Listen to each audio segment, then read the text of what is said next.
Assalamualaikum warahmatullahi wabarakatuh. Banyak sekali pertanyaan jamaah, Ustadz kasih kami channel untuk kajian anak-anak muda. Di antara anak muda berasal dari Aceh, luar biasa. Channelnya Maulizul Akbar Nak. Tonton, subscribe, like, share, komen. Assalamualaikum warahmatullahi wabarakatuh.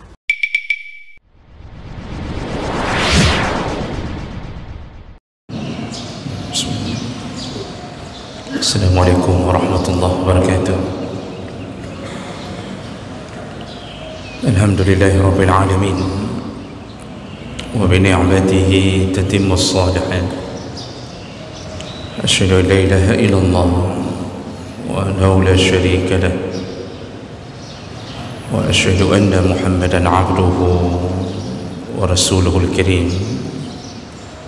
Allahumma salli wa sallim على نبينا وسيدنا المصطفى محمد وعلى آله وأصحابه أجمعين. أما بعد، رب اشرح لي صدري ويسر لي أمري واحلل عقدة من لساني يفقهوا قولي. Segala puji bagi Allah, kemudian salawat dan salam pada Rasulullah, pada keluarga dan seluruh sahabat-sahabatnya yang Allah muliakan insyaAllah. Bapak Ibu jamaah salat subuh yang telah berhadir karena Allah, semoga Allah membalas semua perjuangan kita dengan surganya insyaAllah. Kita sambung pelajaran kita, dan ini hadis yang terakhir yang akan kita bahas di dalam bab anjuran untuk membalas kebaikan orang lain. Di pertemuan yang lalu kita sudah membahas salah satu hadis Nabi yang intinya Rasulullah sallallahu alaihi wasallam mengatakan bahawa orang-orang yang tidak mensyukuri nikmat yang sedikit, maka dia juga tidak akan mensyukuri nikmat yang banyak. Jadi yang tidak pandai bersyukur di atas nikmat yang sedikit dari Allah, maka dia pun biasanya tidak akan mensyukuri nikmat yang banyak. Lalu Nabi mengatakan juga, siapa yang tidak tahu berterima kasih kepada kebaikan manusia, maka dia sama dengan tidak tahu berterima kasih kepada Allah. Ini sudah kita jelaskan, yaitu dengan kita berterima kasih kepada kebaikan manusia terhadap kita, maka itu sebenarnya kita juga sedang berterima kasih kepada Allah Subhanahu wa ta'ala. Baik, itu inti daripada pelajaran yang lalu. Kita lanjutkan hadis yang terakhir dalam bab ini dari Anas bin Malik radhiyallahu anhu qala. Anas bin Malik salah satu khadim Nabi sallallahu alaihi wasallam. Jadi Anas ini termasuk sahabat yang mengabdi kepada Nabi dari kecilnya. Dihadiahkan oleh ibunya untuk Nabi sebagai pengabdian kepada Rasulullah sallallahu alaihi wasallam. Jadi ibunya menitip Anas dan mengatakan ke Nabi, suruhlah dia apa yang engkau inginkan ya Rasulullah. Jadi ibunya merasa dia tak punya harta untuk membantu Nabi, anaknya yang dia persembahkan untuk Nabi untuk membantu semua hajat Nabi SAW. Makanya Anas ni salah satu khadim Nabi, dan urusannya biasanya urusan di dalam rumah, butuh air, butuh macam-macam, itu Anas. Apa kata Anas bin Malik? Qala al-muhajirun, orang-orang muhajirin berkata, ya Rasulullah. Nah, ini cerita Anas dulu. Jadi orang-orang muhajirin itu adalah orang-orang yang berhijrah bersama Nabi sallallahu alaihi wasallam. Mereka tinggalkan tanah airnya, mereka tinggalkan istri dan anak yang belum mau menerima Islam. Jadi betul-betul muhajirin ini pergi hanya demi menyelamatkan agama. Bisa bayangkan Bapak Ibu, kita pergi betul-betul tidak ada harapan untuk kembali, terpisah dari anak istri yang belum seakidah dengan kita. Begitu perjuangan orang-orang muhajirin, tidak membawa harta, tidak membawa binatang ternak, pergi hanya demi menyelamatkan iman mereka. Itu pun setelah berjuang 13 tahun mempertahankan segala penderitaan bersama Nabi di Makkah. Yang menyebut kalimat muhajirin adalah Allah Subhanahu wa taala. Apa kata orang-orang muhajirin? Jadi sedikit lagi, karena mereka datang ke Madinah, waktu itu namanya Yasrib. Mereka datang ke Madinah dalam keadaan tidak membawa harta. Jadi banyak yang langsung berubah drastis keadaannya. Ketika di Makkah mereka punya penghasilan, mereka punya ternak, usaha macam-macam. Sampai ke Madinah mereka total berubah menjadi orang-orang yang miskin, tidak punya harta. Makanya Nabi mengizinkan orang muhajirin untuk membuat kemah sebagai pengganti rumah. Jadi hidup sudah seperti di pengungsian. Buat kemah di sekitaran Masjid Nabi. Jadi di serambi-serambi halaman-halaman masjid Masjid Nabawi itu diizinkan untuk membuat kemah, tempat tinggalnya orang-orang muhajirin yang tidak memiliki harta. Lalu mereka kemudian disebut dengan Ahlus Sufah, orangnya miskin-miskin.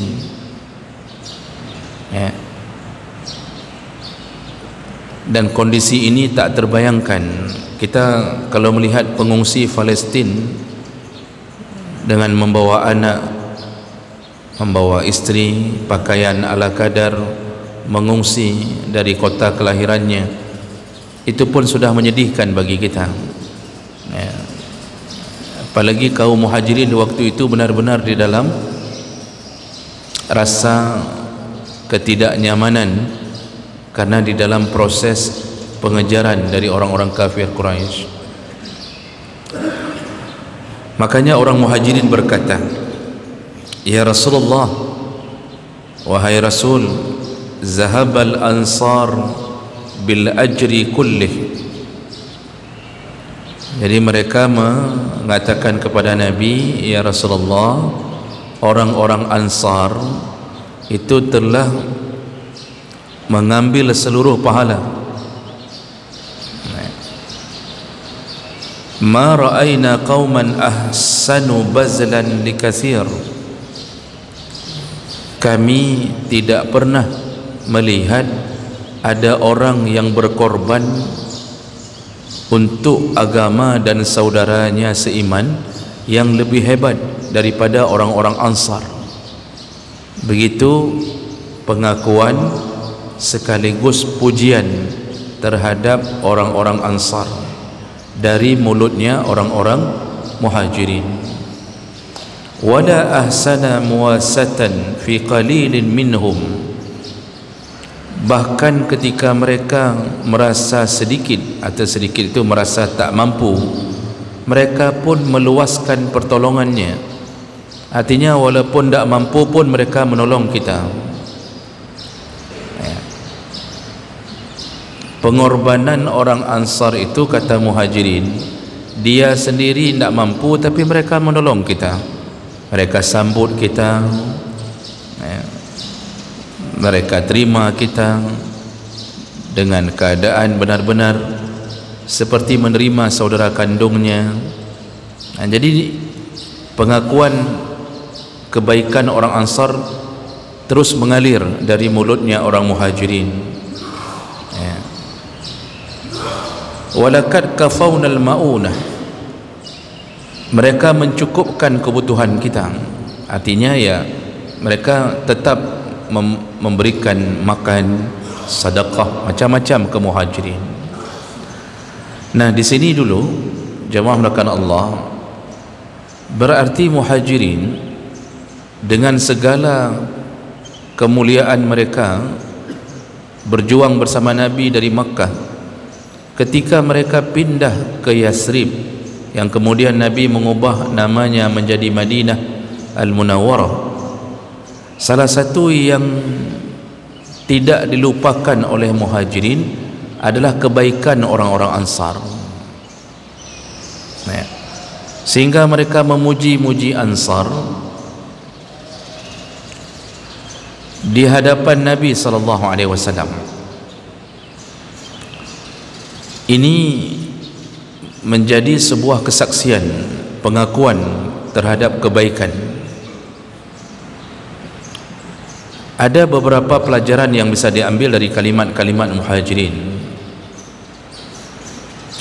Yang pertama, mereka mempersaksikan kebaikan. Bapak Ibu, perlu kita tanamkan kembali, kita camkan, kalau seandainya kita hidup lalu kita meninggal dan kita dipersaksikan kebaikan kita, itu menjadi salah satu penyelamat untuk menuju ke surga Allah.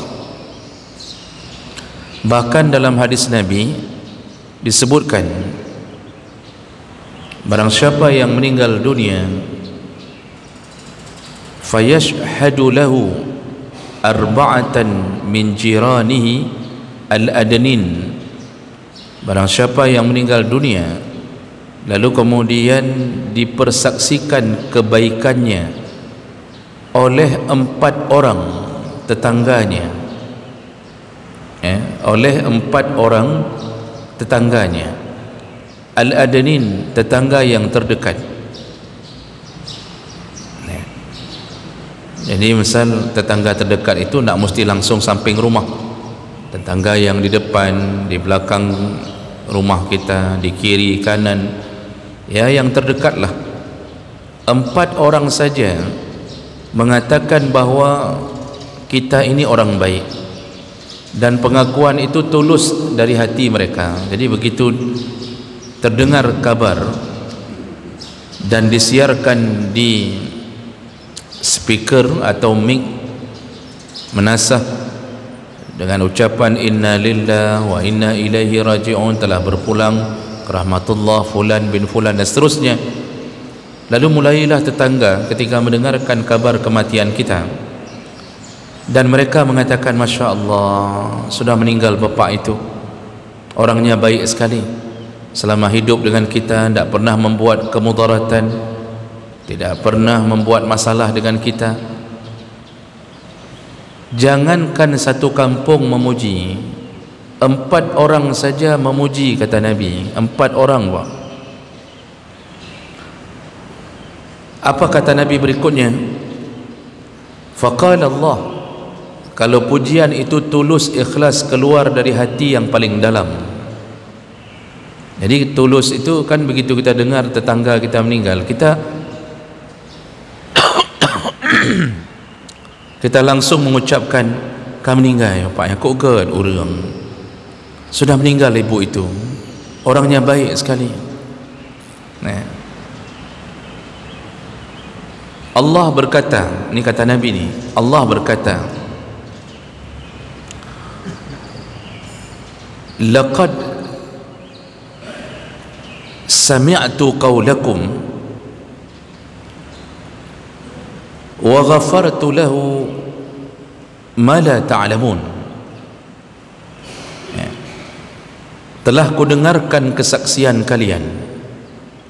Jadi kata Nabi, kalau begitu pujian dari orang-orang tetangga-tetangga kita, maka Allah menyahut pujian itu dengan mengatakan laqad sami'tu, nanti ada kalimat berikutnya, laqad qabiltu, telah kuterima kesaksian kalian, wa ghafartu lahu ma la ta'lamun, maka ku ampunkan dosa-dosa jenazah ini sampai pada dosa yang kalian tidak tahu. Jadi apa yang kalian puji, kalian tidak tahu pujian itu bahkan bisa menyebabkan aku mengampunkannya sampai pada dosa yang kalian pun tak tahu tentang dosa dia. Ini hadis sahih, Pak. Coba bayangkan hebatnya kesaksian manusia terhadap kita. Dan seleksi alam berlaku, Pak. Kalau yang meninggal orang yang jahat, sudah jahat, tidak bermanfaat, sudah tidak ada manfaat, memberi mudarat. Ini misal tetangga kita ni pencuri atau orang mabuk dom, jadi tetangga kita, atau orang pelihara ayam yang kita menahan semua penderitaan karena ayam dia. Jadi kita karena kita pikir jangan sampai hancur pertemanan, kita jaga-jaga, kita tahan-tahan, dan kita sudah memperingatkan, tapi dia tak peduli. Masalah tetangganya mau menderita dengan bau tai ayamnya, dia tidak peduli. Jadi banyak yang kita simpan. Kalau dia meninggal, maka tetangga-tetangganya mengatakan alhamdulillah kamati. Semuanya mulai berbisik-bisik untung kamati. Kok bro akai. Orang mulai mengatakan dia selama dengan kita tidak ada otaknya. Jadi sampai disebut orang tidak ada otaknya. Lagi binatang, lagi mana lebih hebat mana pelihara, macam kata orang. Jadi orang mulai mengatakan tentang keburukan itu berkebalikan dengan apa yang disahut oleh Allah tadi. Itu gara-gara caci maki orang terhadap kita, karena keburukan kita dipersaksikan di atas keburukan kita, itu penyebab kita nanti dipersulit masuk surga oleh Allah. Jadi ini jembatan-jembatan menuju ke neraka. Nah, ini pelajaran pertama dari Muhajirin. Mereka mempersaksikan kebaikan orang-orang Ansar. Bapak Ibu, yang menyebut kalimat Ansar pun Allah. Jadi Allah dalam Al-Quran menyebut Muhajirin wal Ansar.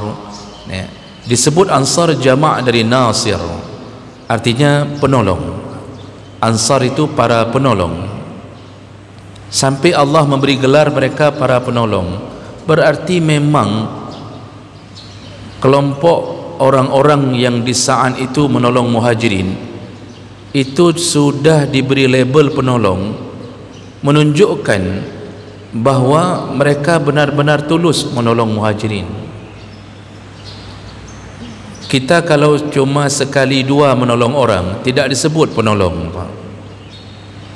Kalau kita tolong orang cuma sekali dua, nanti kali ketiga kita tidak mau tolong lagi. itu belum disebut penolong, tak diberi label penolong. Tapi kalau Allah langsung mengatakan ni Ansar, ni mereka ni para penolong, berarti memang dalam fikiran orang Ansar ni hanya tolonglah Muhajirin, orang-orang yang sudah kehilangan hartanya, sampai diberi stempel oleh Allah ini orang Ansar, para penolong.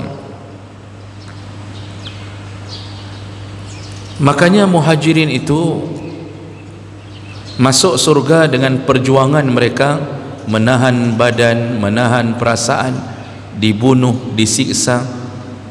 Syahid pertama akan Muhajirin, tak mungkin Ansar.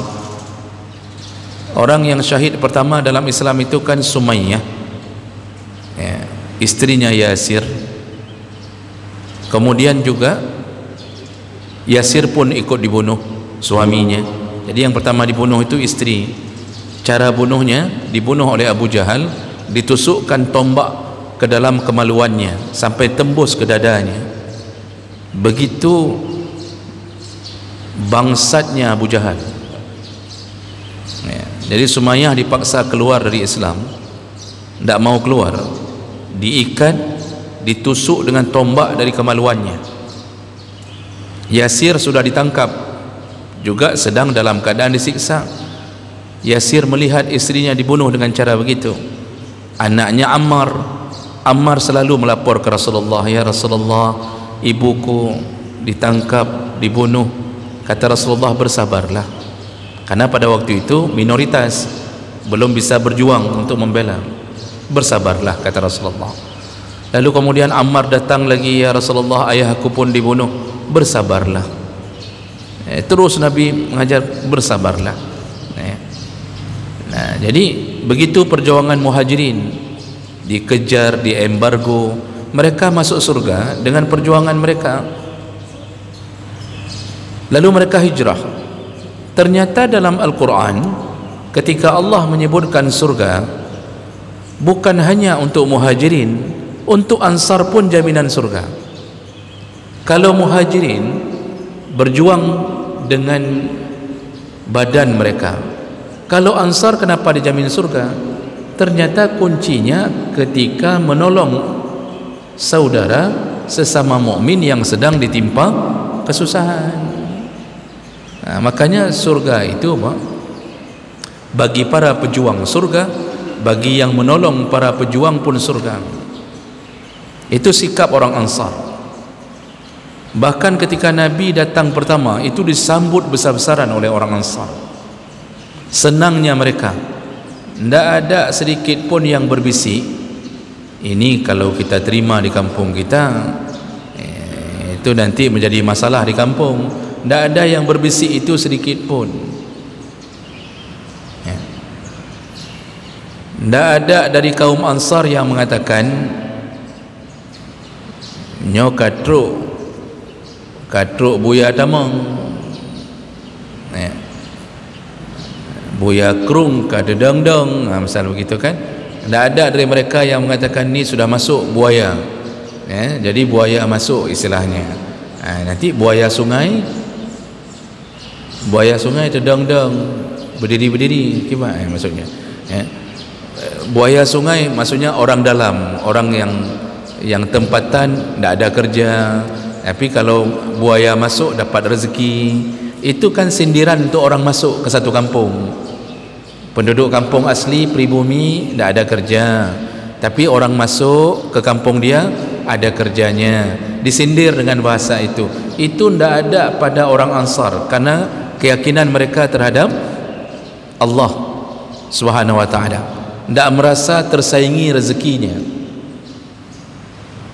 Kalau kita itu ada istilah-istilah untuk menyindir orang yang bukan asli di kampung itu. Jadi diberi julukan orang tamang, jadi penduduk asli diberi julukan asolo. Jadi diskriminasi ini muncul. Nanti kalau ada perkara-perkara maka yang berhak bicara itu orang tempatan yang lahir di situ. Kalau orang yang sewa rumah segala macam itu tidak boleh macam-macam. Artinya kadang-kadang rapat pun tidak didengarkan suaranya. Begitu, ada sifat itu kita. Orang Ansar tidak. Bahkan mereka menolong Muhajirin sampai dipersaudarakan oleh Nabi sallallahu alaihi wasallam. Ada orang Ansar ketika mengetahui orang Muhajirin ini meninggalkan istri, dia menawarkan istrinya. Dia ada orang Ansar, saya lupa nama beliau, dicatat dalam sejarah. Itu ketika dipersaudarakan oleh Nabi. Jadi Nabi mempersaudarakan fulan bersaudara dengan fulan, fulan yang Muhajirin dipersaudarakan dengan fulan. Itu ada yang menawarkan, engkau pilihlah mana dari istriku. Jadi dulu banyak istri biasa Pak, sekarang yang luar biasa ya. Dulu biasa saja banyak istri. Itu sampai mengatakan, pilihlah dari istriku ini yang mana yang engkau suka, maka akan kuceraikan dia dan menikahlah, silahkan menikah dengannya. Sampai begitu tawaran untuk orang Muhajirin, karena mereka telah meninggalkan istri yang masih kafir. Bayangkan hebatnya pertolongan orang Ansar. Makanya kebaikan orang Ansar ini Pak, dipuja-puji, dikenang-kenang oleh Muhajirin. Dan salah satu contoh yang menyebabkan turunnya surat Al-Hasyr ayat 9, kejadian pada salah seorang sahabat Ansar ketika ada tamu Rasulullah, yang ketika Rasulullah menyambut tamu itu ternyata Rasulullah tidak ada makanan apapun, sehingga Rasulullah mengatakan kepada sahabat-sahabat Ansar, siapa di antara kalian yang mau menjamu tamuku? Langsung salah seorang sahabat, yang kemudian nanti ada yang mengatakan itu Abu Talhah dan istrinya Ummu Sulaim, mereka langsung mengatakan, Abu Talhah langsung mengatakan, biarkan aku yang menerima dan menjamu tamu ya Rasulullah. Itu dia tidak tahu apakah ada makanan di rumahnya atau tidak. Dia bawa pulang tamu Rasulullah ke rumahnya untuk diberi makan. Lalu kemudian sampai di rumah dia tanya ke istrinya, ada makanan atau tidak? Kata istri, ada, cuma anak kita belum makan, dan itu pas-pasan hanya untuk anak kita saja. Kata Abu Talhah, kalau begitu tidurkan anak-anak, tidurkan mereka lebih awal biar mereka lupa dengan makannya, masakkan makanan untuk tamu kita. Akhirnya istri menyuruh anak-anak segera tidur dengan janji, ya nanti kalau sudah masak mamak bangunin, kira-kira begitulah. Akhirnya dimasakkan makanan, diberikanlah untuk tamu. Karena makanan itu cuma terbatas untuk tamu, mereka tidak ingin membuat tamu itu segan memakannya. Mereka pun ikut berpura-pura makan. Caranya, mereka mematikan lampu atau mematikan cahaya lilin ya, di depan mereka, hanya menghidupkan di depan tamu saja. Lalu mereka mengambil piring dan mulai berpura-pura makan di dalam kegelapan cahaya itu untuk menemani tamu. Jadi pura-pura tamunya ditemani dengan sama-sama makan, padahal Abu Talhah dan istrinya tidak makan karena tidak ada makanan lain. Makanan itu betul-betul dimuliakan hanya untuk tamu. Sampai segitunya, ketika sudah selesai urusan itu, kemudian besok paginya mereka bertemu dengan Rasulullah, dan Rasulullah sudah tahu duluan apa yang mereka lakukan. Diberitahukan oleh Jibril tentang amalan Abu Talhah dan istrinya dalam memuliakan tamu. Belum dicerita oleh Abu Talhah mukjizat Nabi mengetahui kisah itu. Apa kata Nabi pagi harinya ketika bertemu dengan Abu Talhah? Dahikallahu laylah, tadi malam Allah tersenyum, Allah tertawa ya. Kenapa? Allah takjub bi af'alikuma, Allah takjub dengan perbuatan kalian berdua. Sampai Allah takjub, maksud takjub, Allah bangga sekali dengan melayani tamu sampai nak makan dirinya sendiri. Di saat itu turunlah surat Al-Hasyr ayat 9 yang memuji kaum Ansar. Dan kalimat kuncinya ketika Allah mengatakan dalam surat ini, dalam ayat ini, wa yu'siruna ala anfusihim walau kana bihim khasasah. Kata Allah, lihatlah Muhammad, orang-orang Ansar yu'siruna ala anfusihim, ya, walau kana bihim khasasah. Mereka itu demi menolong orang. Ini Allah puji langsung orang Ansar.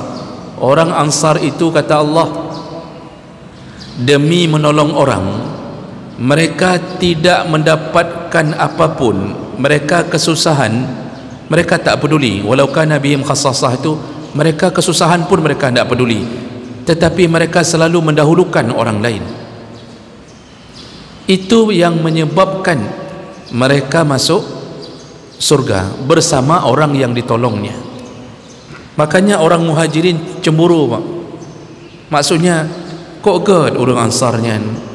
Maka tadi mereka mengatakan, ya Rasulullah, semua pahala disikat habis sama orang Ansar. Kita ditolong, diberikan ini, diberikan itu, yang tak mampu pun menolong kita, apalagi yang mampu. Nah, kemudian di ujung hadis Nabi menjawab kegelisahan orang Muhajirin. Jadi maksud Muhajirin melapor itu, ya, kayak mana kita ya Rasulullah, begitu. Padahal mereka sudah banyak berbuat di Makkah, tapi mereka cemburu dengan amal orang Ansar. Yang maksud mereka ingin katakan, urangnya kabeh kecok pahala. Kita tanya, kibannya Rasulullah, kami cemburu. Nah, jadi cemburunya orang dulu, Pak, cemburu dalam berlomba-lomba mencari pahala. Cemburunya orang di akhir zaman, cemburu kepada orang kaya. Kok mangan bapaknya, kok kaya ke urang, kok takik hati daging urang, kok bisa dia jadi ini, kita kok tak bisa begini. Itu cemburunya orang di akhir zaman. Dulu orang cemburu ketika ada orang lain bisa beramal lebih bagus daripada dia. Begitu cemburunya orang beriman. Maka orang Muhajirin punya sifat itu. Mereka gelisah, kita bisa balas apa? Apa yang bisa kita balas untuk kebaikan orang Ansar? Disitulah Nabi mengatakan, alaysa tusnuna alaihim bihi wa tad'una lahum, bukankah kalian telah memuji, mempersaksikan kebaikan mereka? Artinya engkau akui kebaikan mereka. Dan bukankah tad'una lahum, bukankah kalian sering mendoakan mereka?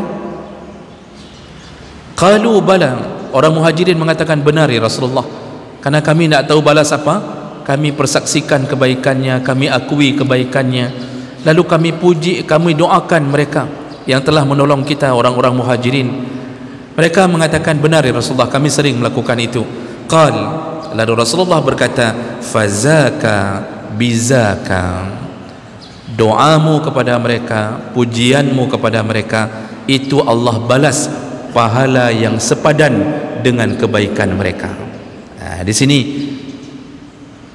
hadis ini berakhir dengan mengatakan bahawa ternyata bagi kita yang tidak mampu membalas kebaikan orang, banyak-banyaklah puji, banyak-banyaklah mendoakan orang yang memberikan kebaikan kepada mereka.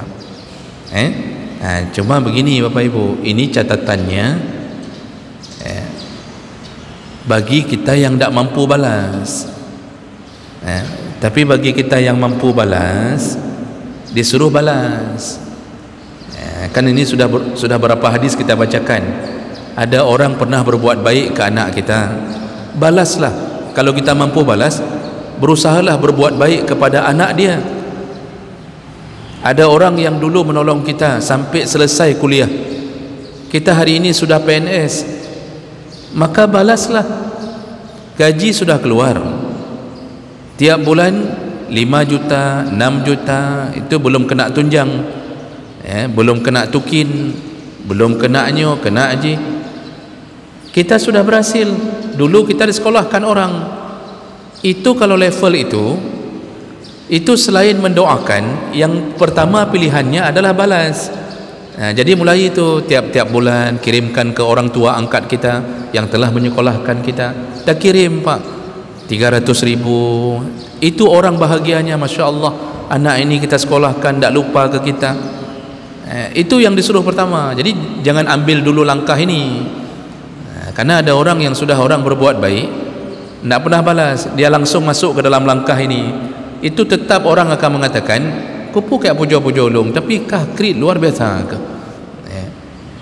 Orang tetap menunggu dibalas, walaupun keikhlasan itu tetap ada. Ini level ini di saat kita tidak mampu membalas dengan nyata, maka banyak-banyaklah puji orang, banyak-banyaklah doakan mereka. Kalau itu kita lakukan, maka pahala kita menghargai mereka di hadapan Allah, pahala kita mendoakan mereka, itu insya Allah sama dengan apa yang mereka lakukan terhadap kita. Jadi mereka masuk surga dengan doa kita, kita masuk surga dengan menghargai mereka. Masya Allah, ujungnya sama-sama berkumpul di surga. Ini pelajaran paling indah di dalam Islam. Jadi jangan jadi orang yang tidak tahu balas budi. Jangan menjadi orang yang ketika sudah orang berbuat baik, jangankan memuji, jangankan memberi kebaikan berikutnya, memuji pun tidak, mendoakan pun tidak. Banyak model orang begitu, Pak. Banyak orang model begitu. Apalagi sampai mencelakai orang yang menolongnya, sampai mencelakai orang yang menolongnya. Itu betul-betul Masya Allah terlaknat sekali, Pak. Bapak teringat cerita kancil dan buaya. Bapak ni kan wajah-wajah yang sempat mengalami buku kancil dan buaya kan, Pak. Yang putihnya kan sempat mengalami buku ini Ibu Budi, ini Kakak Budi. Kakak Budi saunan, Pak. Kakak si Budi siapa namanya, Pak? Wadi. Nanti nggak leh, Pak. Ini kan kita itu masa-masa tahun 70-an, 80-an kan itu yang paling populer cerita apa? Kancil dan buaya. Apa yang menjadi inti cerita kancil buaya? Sudah ditolong malah dihabisi. Jadi ini perkara ini jangan sampai terjadi, Pak. Jangan sampai terjadi. Saya kadang-kadang begitu mendengar cerita di waktu masa-masa konflik, kadang-kadang terdengar cerita itu, Pak. Masa konflik kita terdengar cerita itu, yang membunuh orang ternyata yang membunuhnya adalah anak peliharaannya. Hanya gara-gara semangat nasionalisme, semangat fanatisme, membunuh orang yang memeliharanya. Sampai segitunya berani dia lakukan. Sudah tak tahu balas budi, dia khianati. Ini betul-betul terlaknat. Itu betul-betul terlaknat. Maka tunggulah pembalasan Allah di akhirat nanti. Baik, inilah inti daripada pelajaran kita melalui hadis Nabi, dan ini menjadi hadis terakhir di dalam bab ini. Ke depan kita pindah ke dalam bab yang baru insya-Allah.